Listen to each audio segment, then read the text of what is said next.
Hey, so today I'm going to go through some Instagram accounts, stuff I like, artists, illustrators, designers, things like that. I'm going to talk about what I like, talk about trends, things I like seeing from Instagram accounts, things I don't like seeing, and just generally this is a stream of consciousness. I'm going to edit it down a bit in post, but for the most part this is not scripted at all. Okay, so first off we're actually going to be looking at Julian Glander, who has had work done for AIGA. He's had work done for Adult Swim. He's released video games like Art School. It's ARTSQOOL, I believe. Here's actually one of his posts he's done somewhat recently. And this one caught my eye because it's actually showing his workspace, right? And I love seeing this from different artists and designers. I don't know, it's interesting to see where they work. Now behind me you can clearly tell I'm not showing you the whole thing because I didn't clean up a lot before this video. But Julian's work is really like effervescent. It's very bubbly and he uses non-traditional, like I would almost say almost non-representational forms and tries to like anthropomorphize them. This one right here is kind of like a Beanie Baby, which I thought was really funny. But a lot of his work, it has quality of humor into it that I haven't seen since. Now, this style, this 3D kind of low poly work is something that's really popular right now. I'm going to be showing a few examples here coming up of a few other artists that share similar aesthetics, but not entirely. This one's funny. This is Splat, Floof, Squiggly, Old QB. And there's just a lot of humor in here, a lot of relatable, like, oh, did you get my email? You're hovering over this computer. Yeah. Really interesting stuff. He's done books. He did a live stream a while back with this thing called Antasia that I thought was really interesting. I'm not going to play it, though. You guys can go to his account if you want to see it. He has a YouTube channel as well. Oh, here's one he did for the New York Times. Love this one. It's just fun. I don't know how else to describe it. I just enjoy looking at his work. It's not like it's necessarily, I would say from like an outsider perspective, it wouldn't look like it would take the most effort, but whenever you look at a closer examination, it displays an incredible imaginativeness and just I don't know, his imagination is just very complicated. I would say it's harder to do this kind of art than you would think. This one right here, I think he's done a lot of his more recent work in Blender, which is free open source. It's actually very recommended by some people I know. I've tried to get into it every so often. I download it. I will mess with the default cube for a bit, try a few tutorials, and then I delete it because I get frustrated. This one, I know he used the paint tool on the shapes. People were talking about that in the comments, I think. But all of his animations. Oh, there's music on this. I thought it was going to be animated. Anyway, so that's Julian Glander. Definitely check him out. I love his art, and I think that like, look at that. It's a foot dog. All right, next up we're going to be looking at Naomi Anderson. I think it's Subrian. I'm probably mispronouncing that, so please don't tear into me for that. But her work is similar to Glander's in my perspective, in the sense that it uses these sort of pastel colors and these bubbly kind of ridiculous forms. But she does a lot of work in what looks like cut paper. Now this could very well be digital, and I've noticed a lot of artists doing this faux cut paper. That's definitely a popular trend, or at least it was about a year ago. I think it's kind of coming back up. But her work is so interesting. She does a lot of activism, which is important. Obviously, art is one of the best tools for that. She does a ton of these portraits. She did like this advent calendar thing last Christmas. I thought it was amazing. Here's some stickers she worked on. See this one right here? That's fun. It's not something typical. It's not something that you're going to get regularly. And one of my favorite things is her work right here. It looks like something that Julian Glander could have done digitally, but she did it with ceramics, I'm assuming. Yeah, ceramics clay. And it's just, it's interesting to see that people with a similar aesthetic can have different mediums that they work in. Not something that you would necessarily consider. Most people see an artist they like, and they think, well, to emulate that artist, I need to work in their medium. I need to do what Julian Glander's doing with his digital blender, what have you. Maya, I think he did some stuff in Maya. This just shows you that Naomi works a lot in cut paper and ceramics, but she shares a similar style. It's not about the tools you use. You don't have to have an expensive computer. I mean, the cut paper thing, that all that would take would be going down to the local Hobby Lobby, Michael's, Walmart, even whatever, Amazon. You order from Dick Blick or something. Get some cut paper, cut that up.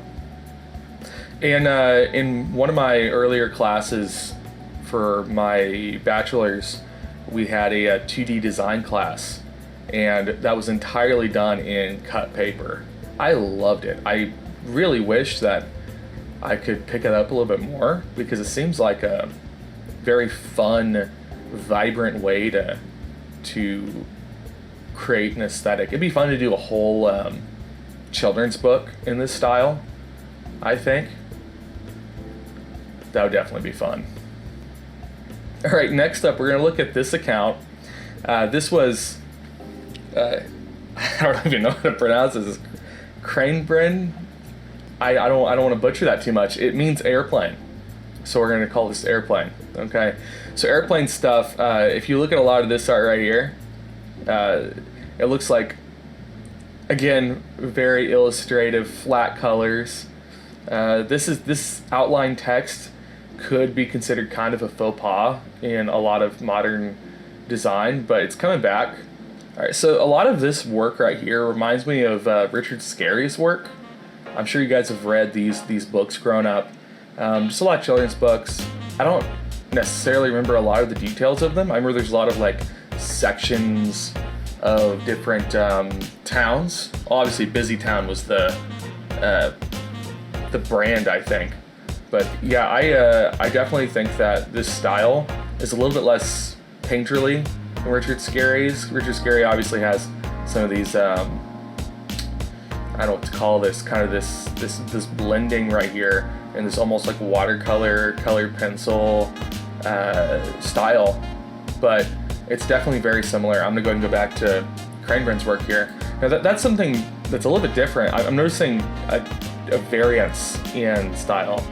Now, I'm kind of guilty of this, but whenever I go to someone's Instagram because I like a certain post, I usually want to see more of the same.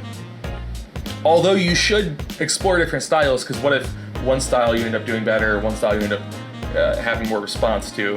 So for me, because I'm still kind of at I feel like an earlier stage in developing my style, I haven't necessarily gotten to the point where I've stuck with one particular aesthetic. I mean, this person hasn't either, clearly. And that's not a bad thing. I mean, a lot of their work is this flat color, illustrative aesthetic. I think it's probably done in Adobe Illustrator. Yeah, I mean, it looks like vector artwork to me. I don't think there's a whole, I think they might be adding a little bit of texture, but a lot of artists typically will add some texture to make it look a little bit less digital. I mean, they've clearly done some work, and they have a lot of followers. This right here, almost 20,000 likes. Dang. This artist has definitely done work for like Tame Impala and a lot of events, posters, things like that. Like if I'm looking at this one has texture added to it. I love this. This is like that kind of like late 60s, 70s psychedelic rock posters, or like, some of those albums. That is fantastic. Oh, got myself a message. All right, we're gonna move on. Definitely check them out. That's at KHRUANGBIN. I'm gonna scroll back up so you guys can see. There we go. Definitely check them out. All right, so next up we're going to be looking at Jack Sachs. I think that's how you say his name. He's followed by his nice that Glanderco, AIG, AI on design. So, I mean, he's in some of the same circles. This is just to show the 3D work right now is probably going to be the next big step, already kind of is, in illustration, especially spot illustration, you know? You're not going to see a lot of this kind of work that looks like it's made out of clay almost, like digital clay. You're not going to see that a lot in 2D illustration. But Jack does have some very impressive 2D work. His use of color is actually very phenomenal. That's a sketchbook page. Jeez. That looks so nice. Man, the best thing is if you see a piece of art, or if you see someone's work and you think, man, I wish I did that. That's a perfect example of good art. That's how you know it's good, is if you thought, man, I wish I did that. Especially when people say, oh, well, I could have done that. Well, then good. That means you'll like it. Probably. You know, unless you don't. In which case, you're probably looking at it all wrong. Yeah. I'm going through a lot of the It's Nice That posts that I've saved. This is a good way for me to keep track on newer illustrators that I might not know that much about, is I'll go to accounts like It's Nice That or Dribble or AIGA on design, and I'll find stuff I like through that. This is Ian Grandjean. Now, I saved some of his stuff because it looks like, I think someone described this style as desert chrome. A lot of that kind of airbrushed 80s look, but this is obviously a little different. Maybe that's a reference to like Magritte. I don't know if I'm pronouncing it. The guy did the apple. The guy did this is not a pipe. Look at that. That's something. That looks like straight out of the 70s. I'm not sure if I like that, but I think it's really impressive. This right here, so cool. Man, I mean, you can tell obviously there's some reduction in form happening. I don't know if that's on purpose. Ian doesn't have a lot of posts on their Instagram, but what they do have is very consistent. I do like that. We're looking at Mariano Pasquale here. Again, a lot of this art is flat. It reminds me of what we looked at earlier. Illustrative. It's very complicated. This is almost has a slight vaporwave aesthetic with a stippling down here in the corner. That's really interesting. I bet this is going to be it is a wider piece that they displayed like that. Now that's actually really cool. People do that carousel posting. I think people should do that more often. I love this. It doesn't necessarily look like it has a lot of rendering going on. I mean, there's some shadows and stuff, but the rules are a little inconsistent because there's shadows on the balls there, but not on like this ellipse, and not on some of these other shapes that look less rendered out. But it's very complicated in its own right. I bet you this took a fair amount of time to conceptualize. It's very balanced. I don't think that my eyes are going around to the wrong places. I don't think my eyes are going around without any purpose. Now, it would be better if I could see this as a full piece rather than as a carousel post. It'd be nice if they added a carousel post added a another frame at the end that was the full piece but cropped out or something, like with black bars on the bottom and top so we can see the whole thing. Alright, so definitely we're looking at Dylan Anderson's work here. This reminds me a lot of that desert chrome thing we were talking about earlier. All his work is very dark.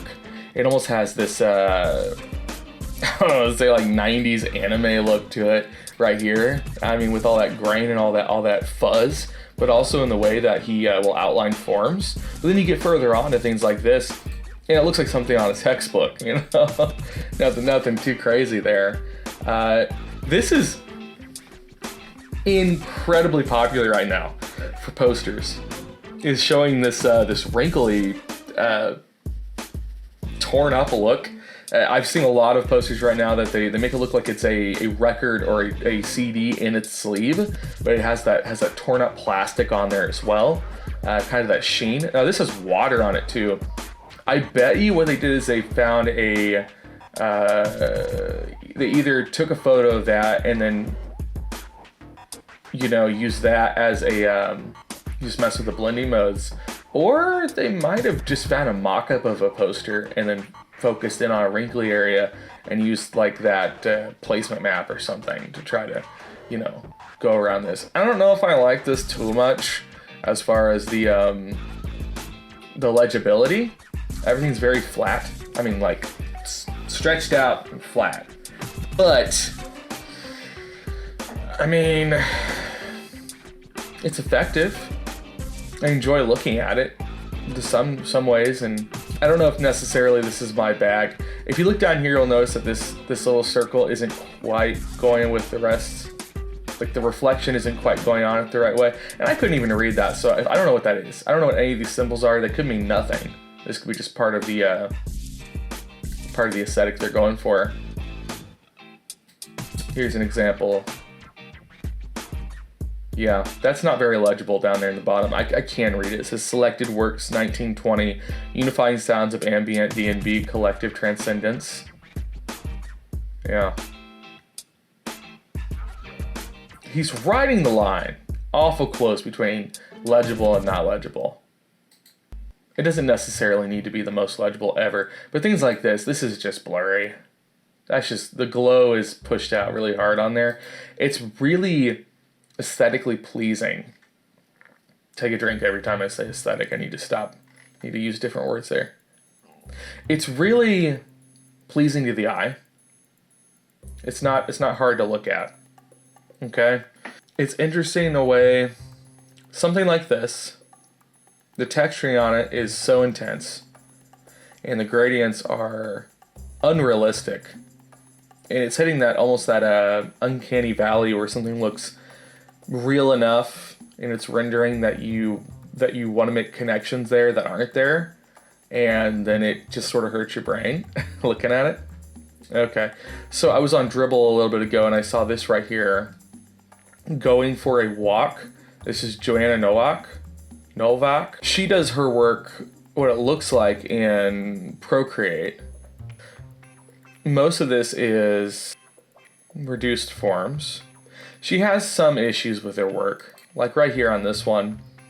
I'm noticing that while the rendering is very... Oh, and this is oil on canvas.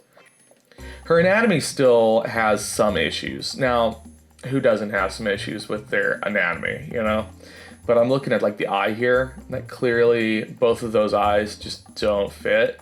And like that nose, if she turned, that nose would be a weird shape. I really like the idea, the concept of like, your head being a candle, and the composition is nice. I would say if you go earlier in her work, you'll notice that it starts out with a little bit more, works with her working, which is good. It's good to see that in Instagram posts because it shows a process and it helps humanize you as an artist. This one right here shows her. She is experimenting still with different techniques and styles. That what do you call it? Spray paint planet art is a big thing. I notice a lot of people will start off and you can see she's experimenting up. But you can tell at some point she starts to find her voice a little bit better. And then right about here, is this one oil as well? Yeah, this is oil on canvas. Right about here she goes from almost all oil and just acrylic work and goes up to her digital artwork, which I actually think she does a lot better on. Like this right here, that's incredible. That's fun. The perspective on that and the gradients, the way she's working that shadowing really makes it feel like I could reach out and grab it. Even though it's like not realistic, but it has such a form to it. Ah, man, this is a kind of an isometric desk view. Everything's a little off kilter. I don't think this was done in Procreate. What I'm looking at here, I don't see she's been hashtagging Procreate if she does it in Procreate. I don't think that is. Anyway, yeah, definitely check her out. She has some good work out there. She's really finding her voice. Yeah, I really like it. We're gonna talk about iridescent lighting. Okay, that's the thing right now. You know, that 90s style's coming back. It is. This is Andrew Footet, typography and graphic design from London. You can message in there for commissions. Now a lot of Andrew's work is very bright colors and everything like that. There's a mocha pot. This was the post that I had saved. Yeah, I love it. I don't know, I like the colors. It looks like they did it in Illustrator and then added a grain effect over it. It's probably traced over a photo. That's fine. Nothing wrong with that. I do that quite a bit,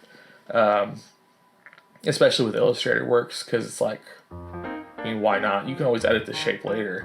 So it's good to get the general form. It gets a lot of that work out of the way. This is really, really vibrant, and the colors don't necessarily. The colors don't really match anything you'd see in real life, which I guess is part of the fun of it. They're not bright. I mean, they're bright, but they're not like they're not high value. They're medium value, most of them, but they have a very, very high saturation. I mentioned we were talking about the iridescent thing. Here we go. Right here, and you see he went through a phase of this. This is not necessarily a typical use of iridescent lighting that we're gonna see, but notice how you get that rainbow kind of oil spill effect. That is, or at least that was everywhere like a year ago. I couldn't escape it. There was that, the clay 3D work, which this is kind of like that. Pastel colors, which was a big thing, which I haven't seen a whole lot of.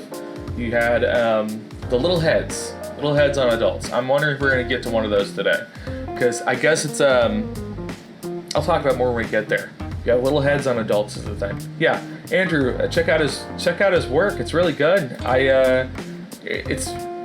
He posts a lot. Check him out.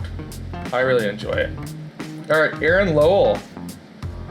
I'm gonna keep this one kind of short.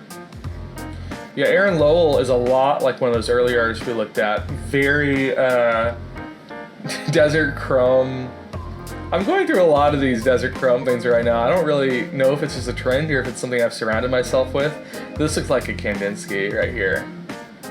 I love that. Yeah, he's done stuff for Tame Impala as well, just like one of our earlier artists. This was the work that really struck out to me. I love this. And I think this was shared by It's Nice That or Dribble or AIGA. It's really nice. Yeah, check out Aaron for sure. All right, Joseph Melhuish is a director for Strange Beast and does some work for Adult Swim. Really cool work. This just reminds me of Glander, and I don't want to say that. Is that? See, this looks like Glander right here. It says thank you to Three Lord Ricard Badia for the animation support on this. It straight up looks like a Glander piece, but like more highly rendered. Oh, I mentioned the small heads on adults. This isn't quite so extreme. But see the really big hands on that? And the like itty bitty legs, or like the big long legs, but like big feet. Sometimes it's like big chunky legs, but like this one has big hair, so it's not as noticeable. But yeah, that's really, really, really popular right now. Yeah, I just wanted to find an artist like Glander that does that. Oh yeah. Here we go. Look at that little head. Little head. Everywhere right now. It was really bad about a year ago. I don't know if it's... I guess it's supposed to be that, like, when you're drawing children, you have these big heads, right? Little tiny, like, proportions, you know, little body, little legs, little hands, almost chibi-like. But I guess this is supposed to, like, show a level of maturity, you know? It's like, these are adults. They are in adult situations. They're not teenagers. They're not college kids. These are adults, right? These aren't children. But I saw one the other day that the head was like the size of a marble, and it just bugged the crap out of me. I don't know why. I love Joseph's work though. Looks great. This wireframe work, you know, this is a video. Oh man, this is for Bloomberg. Fantastic work. Fantastic. Okay, yeah, Tubic Studio. Now this one's actually a digital agency company, but I saved one of their posts because as I'm going down through their work, oh no, it's all really good. I really like all of it. Well, most of it.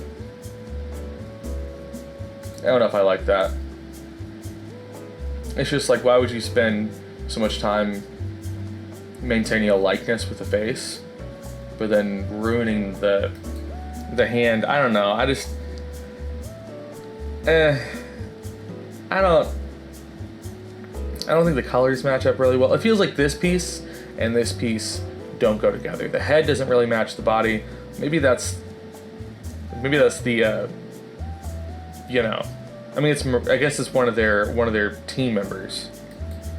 I don't know if she did that or someone else did that. And they continue to do this whenever they bring up their team members. So I guess it's a consistent style. Viewing it in that context, it's a little bit better, but dang. Oh yeah, and look, they're even trying to combine that like little head with the big body. I keep forgetting that's a thing. Like that. I mean, the colors in that match a lot better than the other one. Yeah, the first one's definitely the worst. The first one that I saw. I wouldn't say I necessarily like these as much, but I guess if they have a series of them, it makes it a little bit more legitimate. Oh, well, see, I like that one, mainly because there's a little ukulele. That's not how it would work. It's like somebody who doesn't know how a ukulele works tried to. How's the ukulele look at? How's it look? How's it look?